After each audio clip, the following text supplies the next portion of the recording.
et messieurs, amis téléspectateurs, bienvenue à cette belle et grande émission par excellence Mbonda Ekolo, magazine d'actualité, bande Konanga Congo Kinshasa, Congo Brazzaville, diaspora partout, la confiance, pour fidélité au Pesarabiso, édition à Sikangwe Bandi.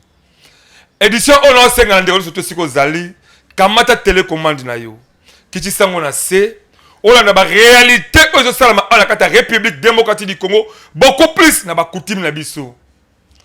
Certainement, mboka ni ko zala la condition auto vivre mutu nyoso. Ako ko préférer à vivre à la ville province à Kinshasa. Exode rural et le qui a trop. À l'époque, quand tu te la mboka na ba très bien. Ba vrai quinois. Ba le chef de l'État, ba le chef de l'État Félix Antoine Tshisekedi Tshilombo. Un vrai quinois. Aye biango.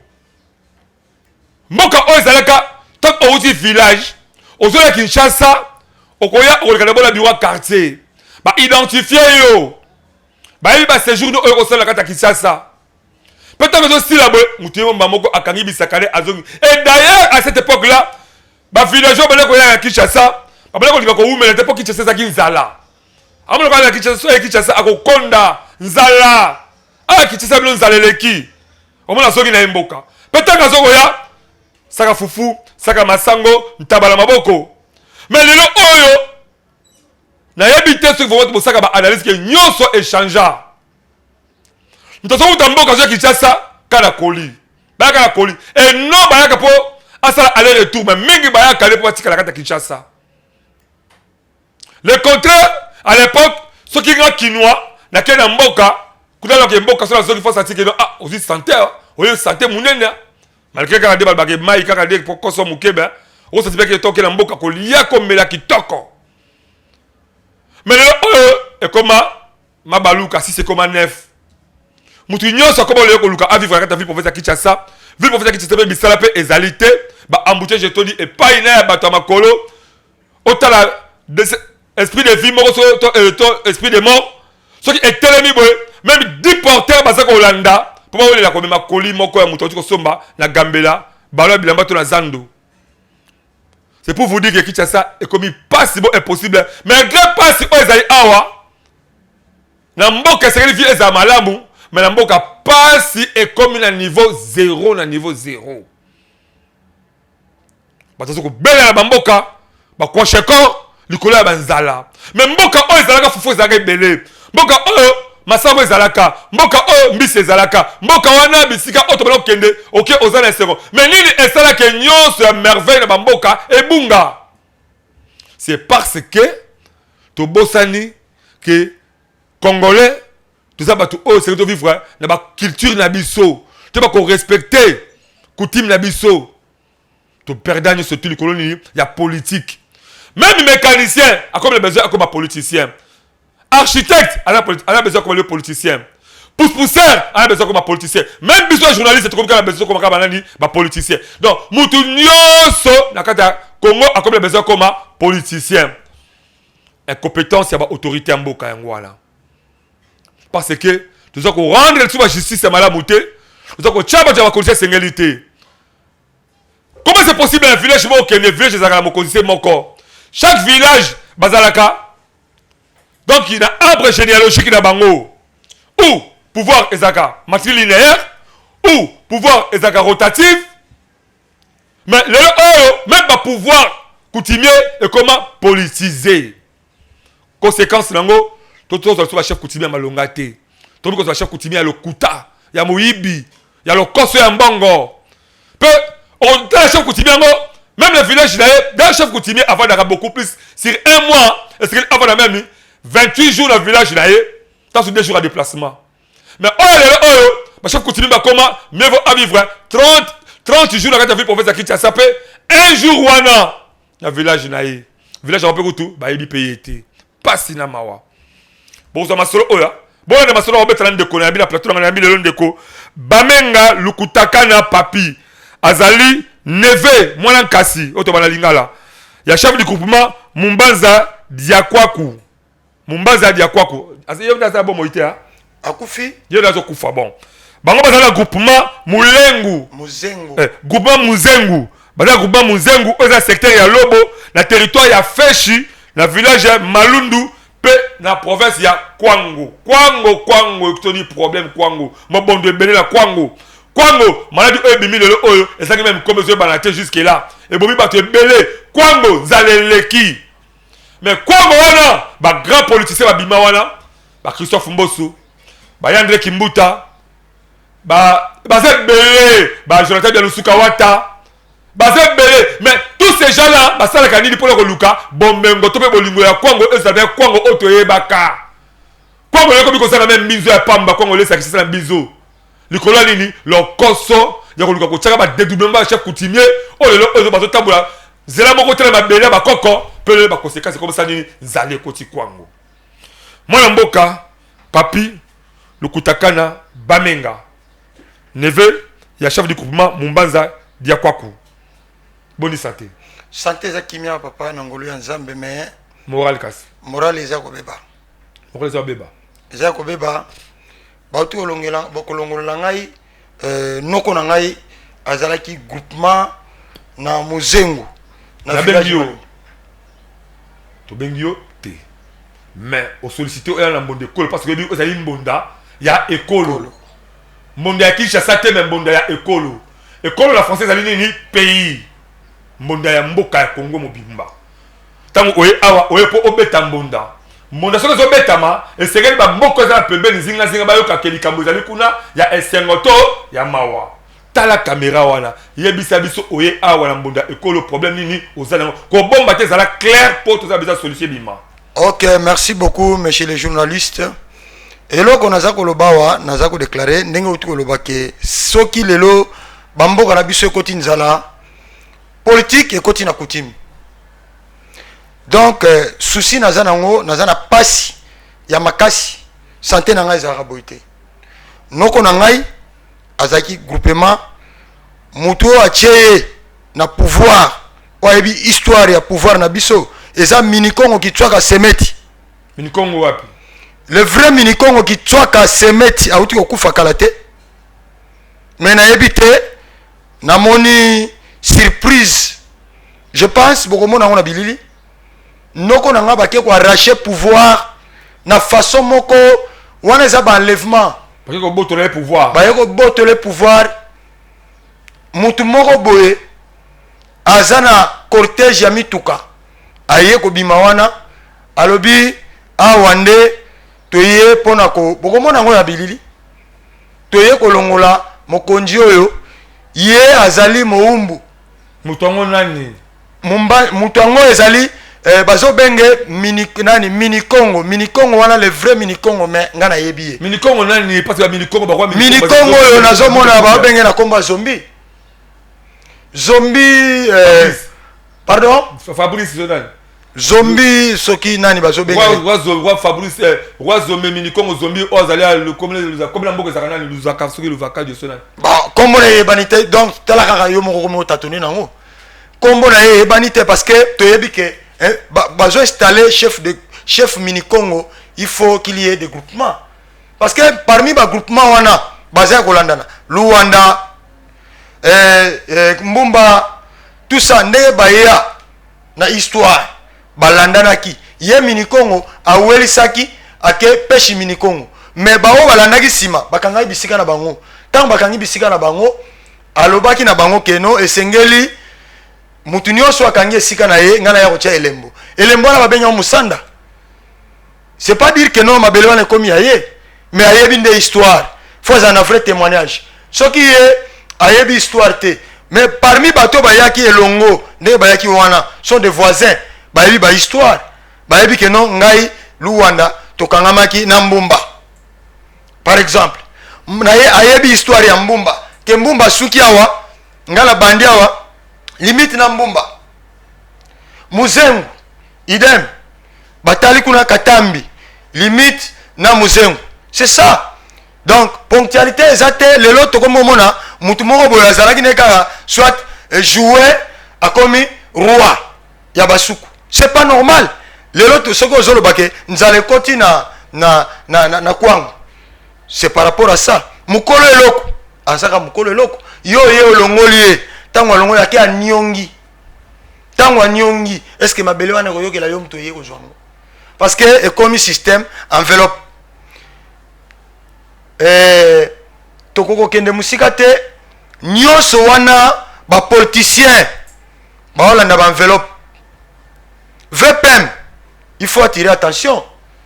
Il faut qu'il y ait des délégations et outils na mabele na mini Congo ye moko soit ba choisir mutu moko parmi ba groupement ou banda ko ya représenter oui investigation salemi awa to installer groupement tel o wana lokola kufaki parce que ki groupement eza nguba na lipate ke non ndenge vandi ovandi ka boye ke non ngai na komi groupement mabele wana eza yote mabele wana eza yote mukolo nango depuis ba descendant wana to ebi histoire bazolandaka chaîne na libota na bango nde tangu bazoloba ba mama biso to ebi histoire ezaki ke tangu ba mama ba okebilanga mini Congo soit groupement azobenga ba mama nini oto biso ko to biloko ezobota bien te bon yaka na Congo na yo azui pembe acheye ayebisie bokende bolo na biloko ebota batu balia pe bayokemele.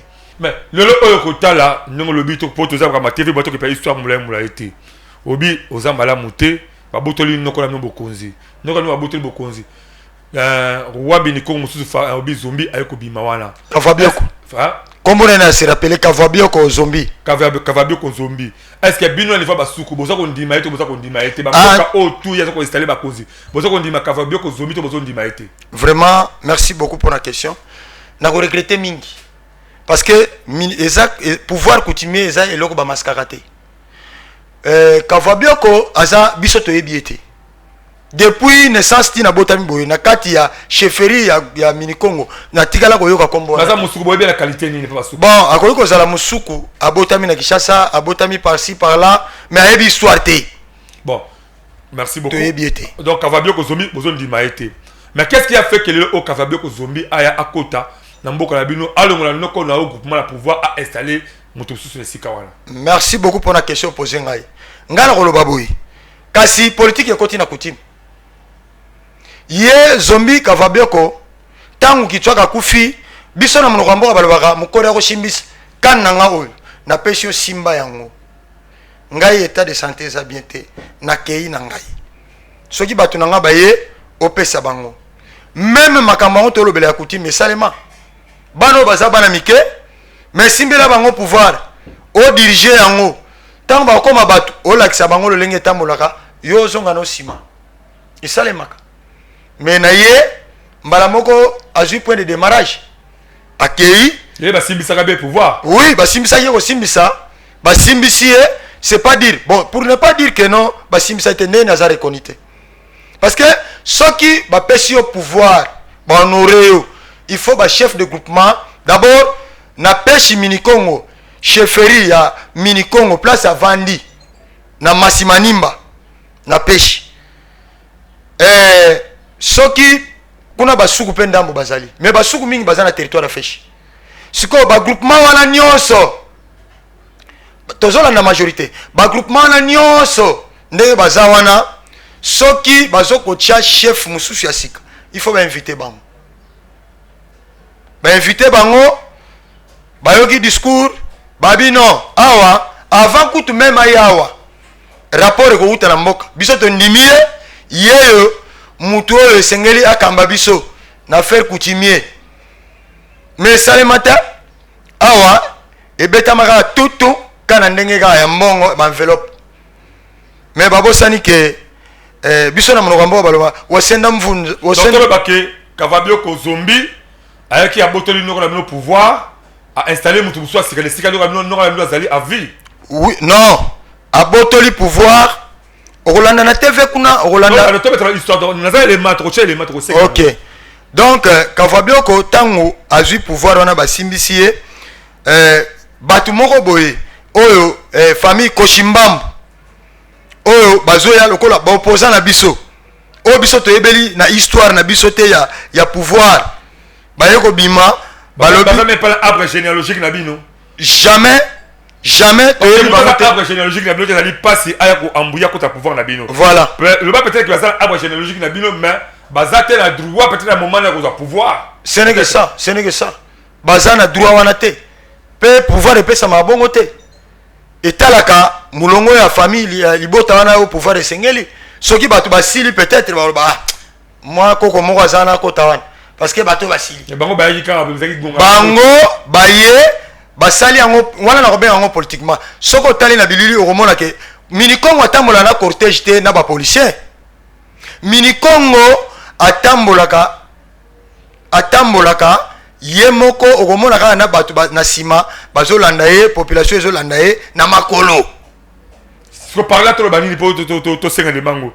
Roi Mini Congo aye roi zombie Cavalioko aye non qu'on a la bon moi ba beti a monter coup d'état ba lokola la pouvoir ba tie butu na sika wana moto zaki adversaire noto ezali ndengene. Oui, basala ki yango bongo ba yena mikande uti Kinshasa ba ke kuna ba bengi chef de ba komi na kwangu na kenge ba bengi gouverneur ba pesi position gouverneur pa pesi droit na chef de secteur na territoire ba kutani na troupe oyo azaki nango balati rouge. D'abord un groupement ko la ta rouge te eza signe ya mabe eza signe ya banganga.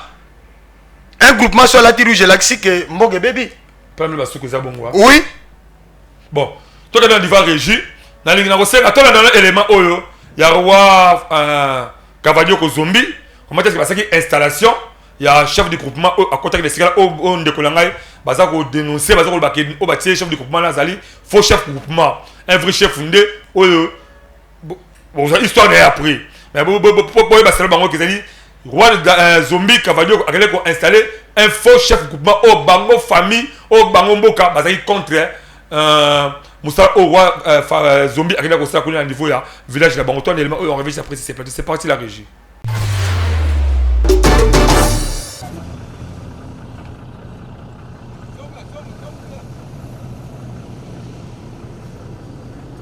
En partance de Kinshasa, il a fallu environ 500 km de route pour que la forte délégation du roi Mini-Congo Fabrice Cavabioko puisse atteindre le groupement Muzengo du secteur Lobo dans les territoires de Féchi, province de Kwango. À son arrivée, une foule en liesse a réservé un accueil chaleureux au roi de Basuku, du Kwango et du Kwilu.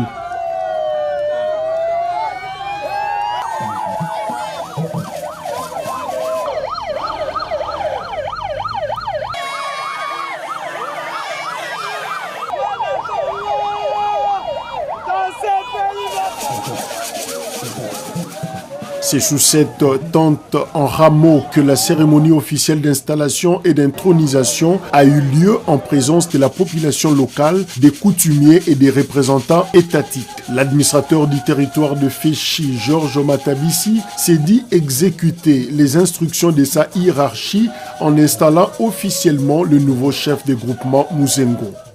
Nous avons été ordonnés par le VPM et le gouverneur de la province pour installer officiellement, à part les documents, c'est-à-dire en dire les papiers, et de venir ici l'installer publiquement devant le chef, le roi Mini-Congo et tous ceux qui sont dans son groupement, et le chef du village. C'est pourquoi notre présence est ici. Le chef des secteurs Lobo, composé de 8 groupements dont Muzengo, a rappelé l'historicité de ces dossiers.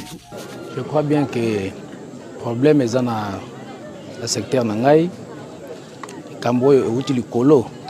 Et ça, le Kambo est bandit à terre.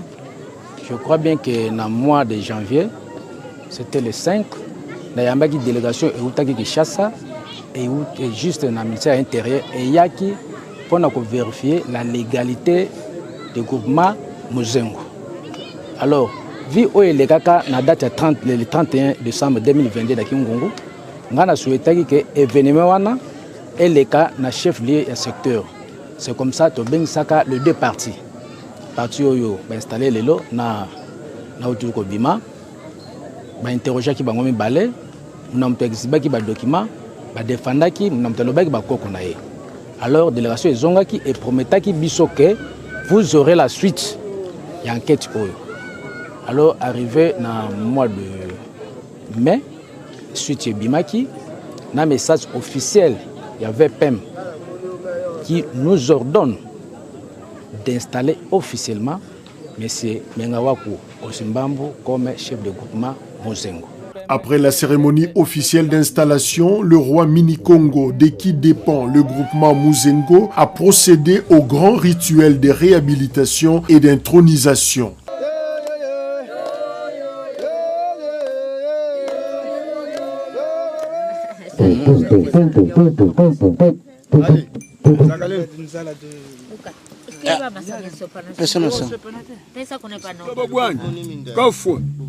Yengo nakutanga matona mafu nakutanga ngene makinu mulengi ningo mafunji ye mushene po mu mitokoni bana koshikashi temi haka bana lokutanga ba yange mini kitenu kuwa zaiwa pilili mvemve mutugu mutoma lubani mbele munata mbele musungi kilumuke butungi yake kwata shima ketu mndemba la musalke ndunda mbaka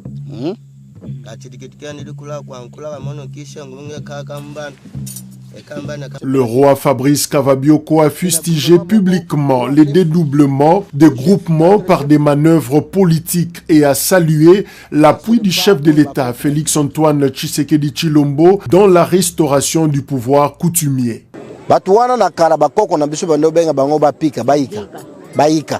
Donc veut dire esclaves.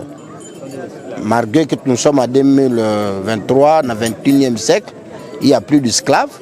Mais à l'époque, c'était ça la réalité en fait.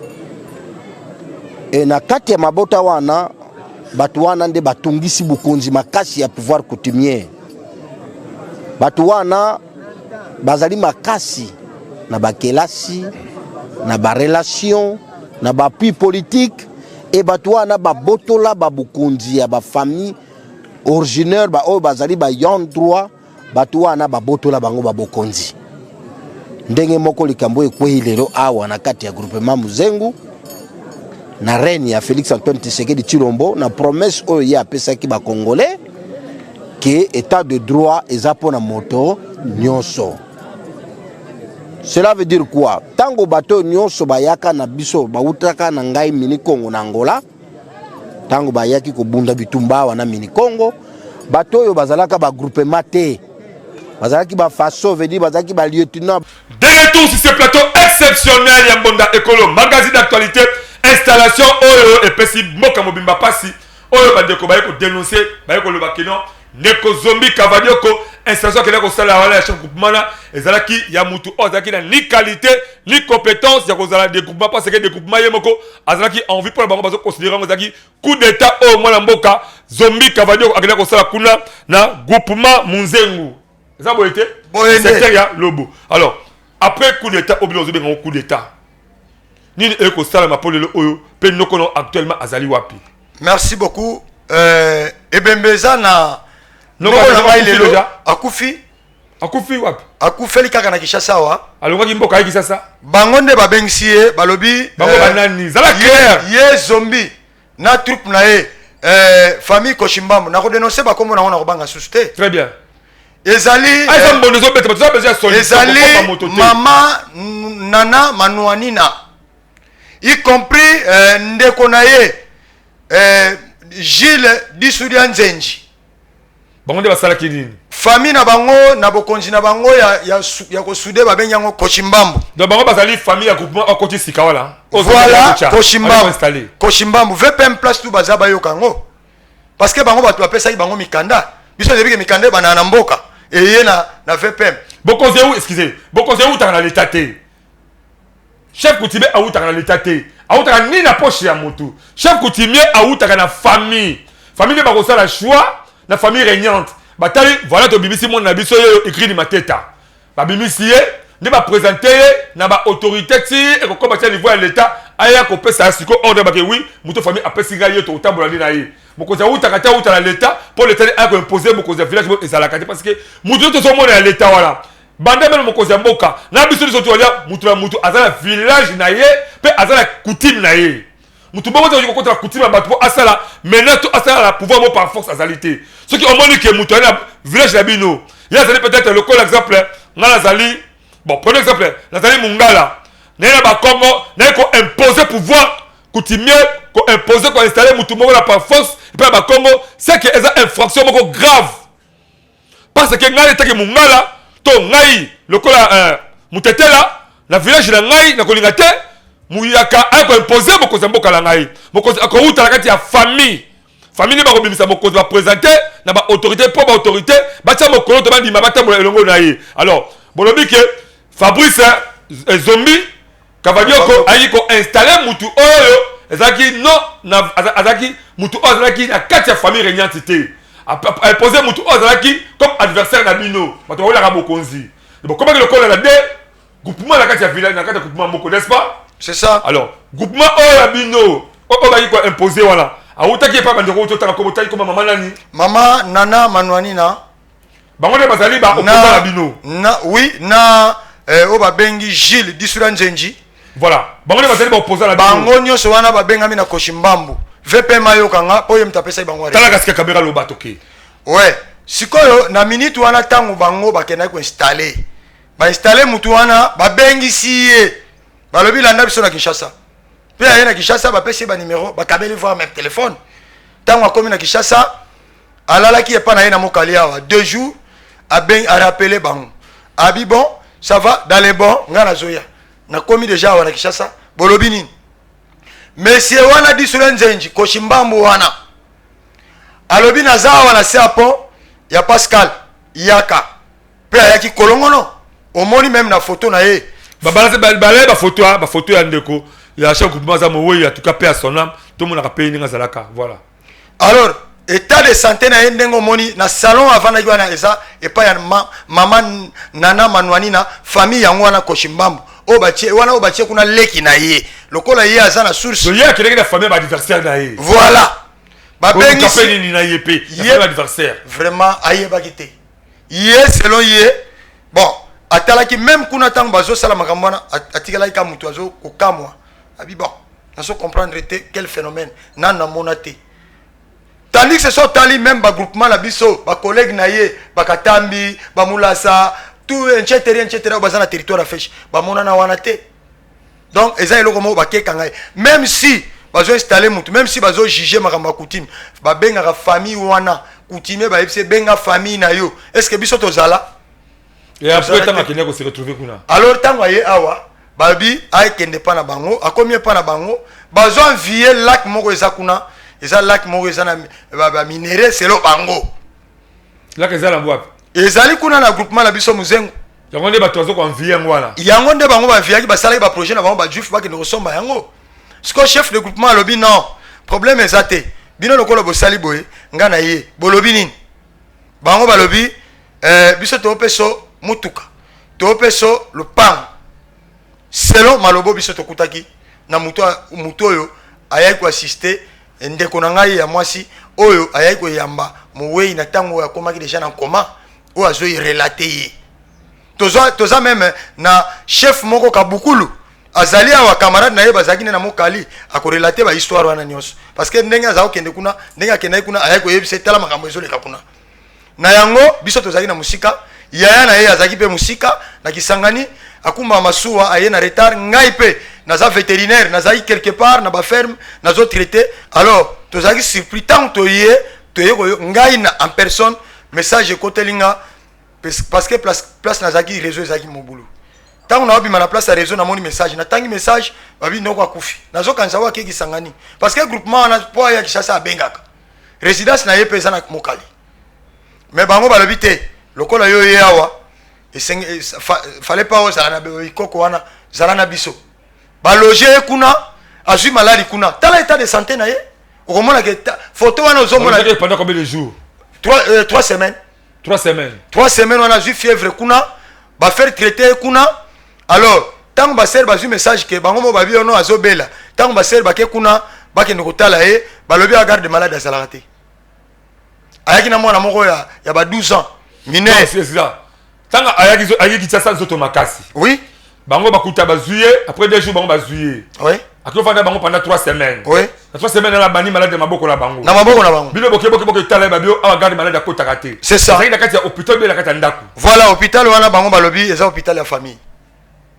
alors hôpital on ezaki la commune na 10e rue na limité Alors tant bamemi ekuna tant bavandisi ekuna babandi ko faire traiter ye na suka nango balobi ba traiter ye na $4000 pendant 3 semaines.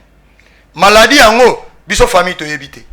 Boko ba fiche bo ba fiche ba. Ni fiche moko to sengi yango nga naza monganga. Malgré tout naza police sanitaire natala kaka nyama. Mais déontologie yango wana natuna yibango première position fiche na ba facture nyo surtout ne bo salaki makamnyo surtout maladie pour botta maladie maladie. Voilà de quelle maladie hôpital nini depuis le 9e mois le 18 noko na ngai kufaki. Na sengi bango e monana te. To bengisi bango mutu akufi boya. Donc tant outi pa na bango 2 jours 3e jour akufi. Ouais, akufa. Na maboko la bino na maboko la bango aka. Voilà, merci beaucoup pour la question. Tant ou bango ba bimisi na hôpital ba ye na ye batiki na mabanza. Dans l'hôpital ba moliki ba meki simbité. Laisse ba ko tika bino siko mutu comme il y a na suka na moliwa. Bango ba lobi biso te faire traiter $4000 alors to ye ko zongisa ye. Tant ba ye ko zongisa ye ba lobi ba bengi sikoyo numéro ya ser ya oba téléphone ba pesa ki ye. Bango ba tu appelles ça téléphone parce que groupement là depuis Azaki wana il n'a pas étudié. Faut comprendre le phénomène wana. Très bien. Aïe peut commander téléphone té. Siko moi na nae na neve mo waza kunande voilà. Tant que ba bengi téléphone ezaki pa na bango ba bi boya rejoyer wana mabanza po kuna pe mutu kalukuta ba be kotate. Ba kitisi wana ba tu ba oh même makolo vimbi mutu auto hôpital makolo vimba ba traiter na $4000 makolo vimba mabo vimba face mitraille. Donc Mwindu à l'agonie pour la kolongwa place na de 9h tiba comme na place na une résidence à salaki 1h de pardon ba salaki ba comme 17h de 9h ba comme 17h talaka azaki mutu mo mbinga ba to ba meme ba to mike biso wana na to comité dans peut to yebi lokote et après nous se tourna sikoli ko salaki. Alors après tout wana mutu tango akufi to bengi bango to beng to yebisi bango muto bino boko tsaki hôpital akufi wana nga na komi noko nga pe akomi baye batindi jeep na policier soki ba tembe ba témoin bazali batindi jeep na ba policier na des chefs de groupement o balata rouge banganga nga na benga ba groupement ta baye po ba balongola bweni musuku nyoso azana yo kanga alanda ngai o ba bengi bweni muto apcha yango kitwaka oyo atikeli zombie pouvoir tozana ba preuve tona ba document. Père administrateur wana wa ko assister investigation anoko nanga azali asa vie kashala kas na feshi azali asa vie chef de secteur asa vie katondoko. Alors na yango tangu bango balongo baye wana bawela biloko wana noko atuni bango mais bino bawela biloko bino banani biso bakolo mutu bino banani ote fallait pas bolongo la biloko bo pesa de taba na intimidation na ba policier noko FC policier bi keba kokota makambo te biloko ba biloko bo kozina ba kena yango ba kende yango po na tindaki bango bon mutatindaki bango ezali zombie na famille wana ya mama Nana Manwani na wana wazaki ex ministre wana c'est là batinde bango ba solo la famille na bino bango bazaki na droit ya ko récupérer ba biloko wana ya bokonzi. D'abord biso za famille Pindakandi tonali lukeni bango bazali ba koshimbango baza batu ya masimani ba biso kutiba mblo soki mokonzi akufi. Est-ce que ba récupérer ba biloko bokonzi ka ba mona divagation bongo bien ça la rappelle bango ba cérémonie salema wana eza très dangereux soko meki ko zwango yo mutu mususu yebaki bosila donc ndenge bango ba yakula pour la bino ezaki na ndenge mabe ba yaki na ndenge mabe parce que to yebi bango te to yebi bango te to famille te non pour na ngai na moni yango eza vraiment eza crime bango ba commettre. Excusez ngai tu as besoin que la justice bo ezala équitable. Tu as besoin de justice bo te que ya ngai o na fa na ba konzi mboka o te chef de l'état fait autant tirer du chilombo a besoin de justice na mobola a justice ya solo tala ba konzi mboka ba zelula justice ni bozo luka actuellement en rapport na noko na yo azaki chef du groupement le ata sous invité. Oui, merci beaucoup monsieur les journalistes na question posée vraiment justice courtoisie ezala parce que so totali bien eloko bango basali wana coup d'état o bango basali wana ezala te na ba faire coutumier même na politique ezala te eza interdit eza infraction munene soki olingi olongola mutu na pouvoir eza na procédure normale il faut basamba ba notable wana tout ba voisin na tout bazala wana bakata yango na niveau peka ya village kaka na niveau ya village kaka pour rapport ne ya na ministère ya affaires coutumier mais bango basali wana nyoso te bango lokola batanga mingi bakomo botola bokonzi na tant ministre intérieur le oyo za province ya Kwango professeur ne pas zali kuna mais toujours dépendre surtout au niveau national pas mon mboka Jacquemain Chabani il y a Simu intérieur et affaires coutumières talaye siko d'ailleurs dans toute question on a sauté siko et maintenant Covid depuis dernier mois ezali wapi ebembanoko lelo ezali na morgue ya mama Kilumbu awa ni les autres nga siko po kundaye oui bien sûr tangu to chauffer bango baye ko bima babi biso tozo pesa mituka mibale to ko pesa bino pe bino bo signer morgue na cercueil na kolata ya mowe to lobaki oui d'accord parce que to yebi que histoire o bango basali bakoko bakenda liboso soki bango bandimi toke na bango mboka so babili kamute tango to kunda mutu na bango bato bakunda ye bakomona pe réalité na bango soki pe basala ki mabete réalité pe ko sala parce que coutume eza eloko ma sécurité au commencement était la parole et la parole était Dieu c'est ça donc bango baye balobi oui to pesa mituka mibale na ba message pe zali bakomela biso to zeli bakimi d'abord mutu azana bolingo ya mutu tango salisi mutu na hôpital tango yoke mutu na kufi osani faut ya système atanga bayate bango dazwaki mutu zoto makasi mutu akima na mepala bango abele pala bango mais ko sikeno mutu akomi déjà pal akomi déjà na liwa pe mutu akufi mais ti botie bemela morgue parce que jamais koya ko assister bino bayaka seulement pour nous pouvoir baya ozo biloko bilemba pouvoir à part ça batiki moi 40 000 francs moi 40 000 francs bon groupement netoni na bokonzi na coutume groupement bakunda kai na chef coutumier tout bakunda kai na village na ye le aussi que groupement azana morgue na Kinshasa awa ezali po bokunda awa ou bien ezosenga fuba rapatrier zoto na ye na village na eza impossible ba conséquences ezali olutu olobawa ke na bamboka banzale koti ba difficulté koti po tozo ko respecter sous makamba coutume bango ndenge bafutaki bayaki wana na dispatch to salaki bafutaki eloko te ba réalisaki pe eloko te bakei tango bakei biso pe na bokoko na biso to bengi bakoko na biso bozongisa bango to sofai masanga pe na makasu pe disuna nzenji wana yeko bimalobi abengi ye mo na téléphone na dire basaki un mois ba mona na sute mais biso pe to sala ba cérémonie ayeko mona na lobi ça va bolimbi ça na zakoluka mbongo ayena mbongo 3 millions 100 et quelques mille vie dire o sali na morgue wana morgue za bisote mama na pesa luka mbongo na asali activité wana na mbongo ndenge pe yo sali na mbongo alors mbongo embati bisope famille to za suna possibilité te biso mo to futaki 900 et quelques mille 984 000 to yoko somba pe cercueil to sombi ba veste tout ça mais talaka mboka ngo ndenge zali difficulté liwa moko boye likambo moko boye liwa ya kaka brisque mais siko bosani to siko po ke kundeli ezangi siko eloko ezangi awa moyen de transport bango ba prometaki biso ba pesa jeep tant ba futi mbongo na babiti na luka mutuka na bengi pe mutu moko azana mutuka mama chuchuna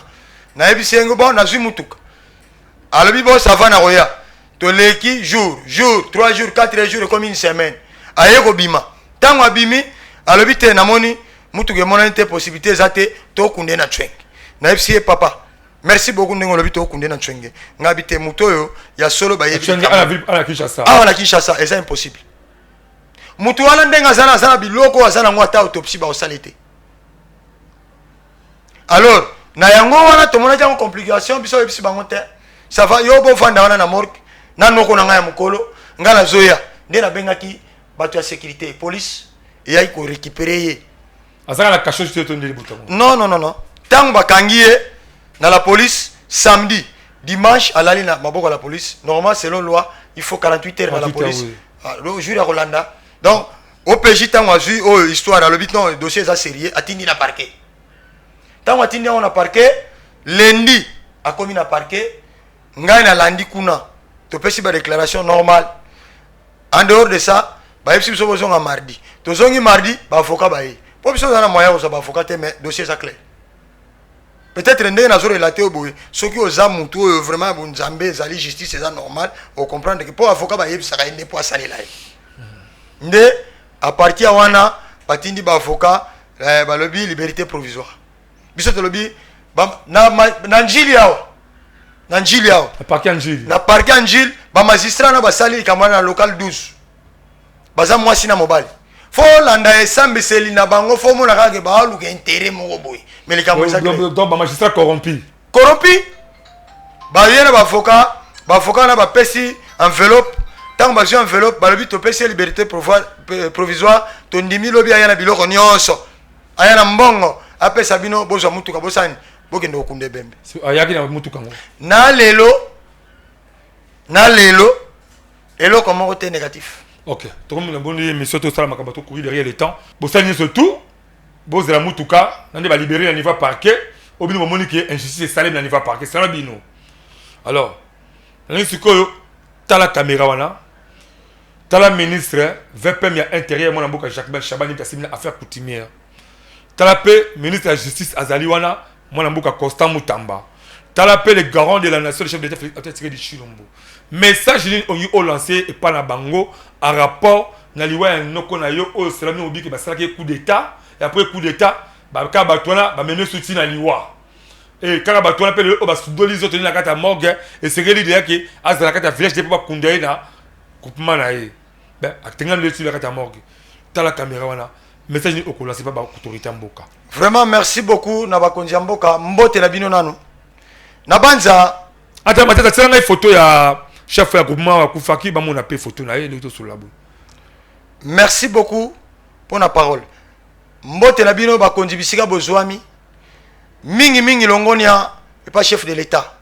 Lelo ce qui surcharge ezali conséquences yango wana. Lelo politique et comme tina coutume. Tangu balongoli ye mukolo mabele histoire na ye mabele wana ezaye soki a lobby ngai na lobby boye salema pe salemi lelo ezo salema te pona nini parce que politique ekoti na coutume.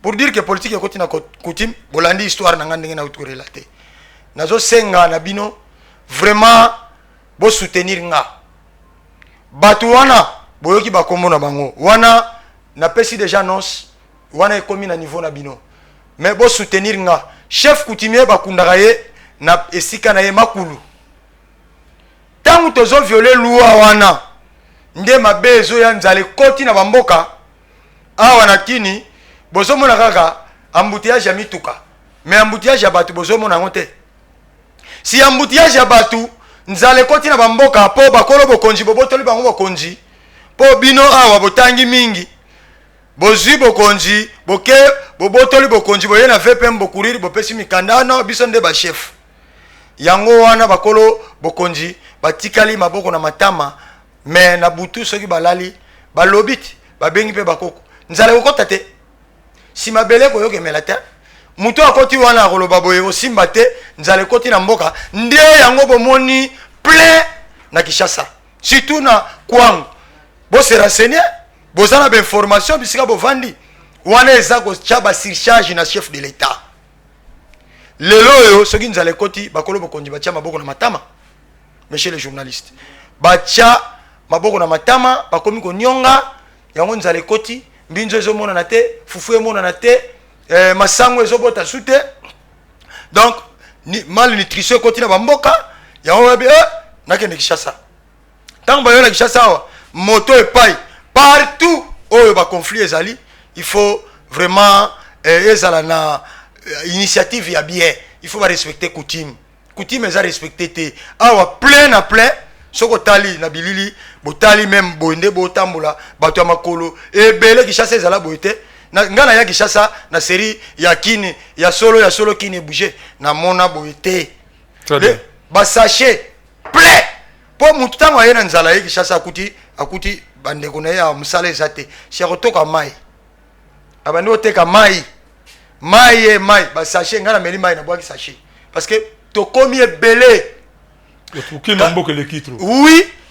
c'est que tu dois respecter coutume oui nous allons kotimboka comme qui m'emboka comme préférer quoi vivre la carte Kinshasa c'est ça vous savez misali zalité par comme kotamu sa mamai deux autres c'est le OK l'état congolais va respecter coutume pour battre bazonga na mboka là-bas voilà en rapport ce qu'on a noko ninga za sikoli bembeza na morgue bosengi na bakoza mboka na sengi na bakonza mboka ba soutenir nga na transport nakunda nakende kokunda ebembe wana okolanda so makambo ya ba cavalier ko zombi te on a so makambo ya nana nani nana manwanina on a so makambo ya nana na manwanina te de beaucoup de besoin que kunda ka bebela bino moko siko. Voilà, merci beaucoup, mais pona nzoto ya mutu c'est le loi na o basalaki l'état yebi basalaka ndenge nini bon pote botika de la plainte nango plainte nango ezali parce que na minute toza mbrier to landa biso to senga ki bango même na justice to lobby bo pesa biso nanu opportunité ya moyen de transport to kende kokunda mutu du reste et le reste après et puis le reste est bon aussi. Voilà.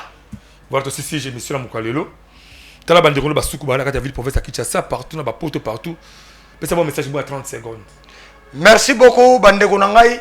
Soki bomoni to tondi na pasi na bamboka na biso parce que politique et continue coutume. Coutume eza mère ya politique mais politique et continue coutume. C'est que mbutu ya bomoni bandeko botondi na Kishasa misala ezate mais kala tozalaki oye Kishasa na desaki ya fufu na mwambwengi saki ya mbwengi madesu soki nini mbinzo ozana budget oyebike na ye koteka na luka savon na luka bakaye ya bana na zonga mais lelo comme kuna nzala ezali fufu ezate muto aya na market na market soki na pokwa tombolangwa tala market yendiki chacha meni yendiki chacha noko asalaka kuna awa mwaye ezate mais oye na market tango ye noko na yo tango mswaza na musala malunga te siko osane ba oteka maiti. Très bien. Voilà, merci beaucoup to mbaki mwana mboka bamenga lukutakana papi ozali neve chef du groupement Mumbanza Diakwaku asa sula bon moité lelo oyo na makambo ebele autour relaté biso de sikoyo bazala groupement Munzengu secteur Lobo na territoire ya Feshi village Malundu na province ya Kwango esali passe pe mawato c'est vraiment l'état congolais koyeba kopesa valeur ba culture na biso ba coutume na biso mokonzi autaka na famille ya bimisaka mokonzi pe apresenter bino mokonzi mokonzi auta ba pocha batute to tika ko politizaka nyoso tout na kata mboka oyo ya na bandele mission bi mutu nyoso tout même ba chef coutumier ba ko bolinga ba ko kaka ba politicien mutu nyoso même caméraman akoboka besoin comme politicien journaliste écrit ba data ozaka a monteur le lozo bataka biso ke vela ko besoin comme appelle le politicien na ebité sur nani akolanda nani akosala musalo sengeli OK donc moi centre moi dispensaire moi muke mais yoka ebela ba service sikawana c'est parce que yepé accueil politique na katia dispensaire là yi to zonga batu te ba valeur coutume na biso peut-être et que ça soit solution et belé ba passe aux la République de moitié du Congo. Ça n'est fini, to comme la suka émission ça Mukalelo, beaucoup de s'abonner à la chaîne YouTube Version Mondial École officielle. Merci la Benjamin Kilunga, merci na ingénieur écrit Mateta, merci na mwana mboka papi le kutaka na bamenga boni. J'espère que vous a bien la kino vous à l'aise, on s'exprimer normal. Ozonga mbalasima, so moni moi désolé aller ozonga to yambo to beta masolo misusu. Merci beaucoup. Restez branchés sur le reste du programme de mon école magazine d'actualité. Tout la prochaine édition de Sika. Je vous aime beaucoup plus. Bye.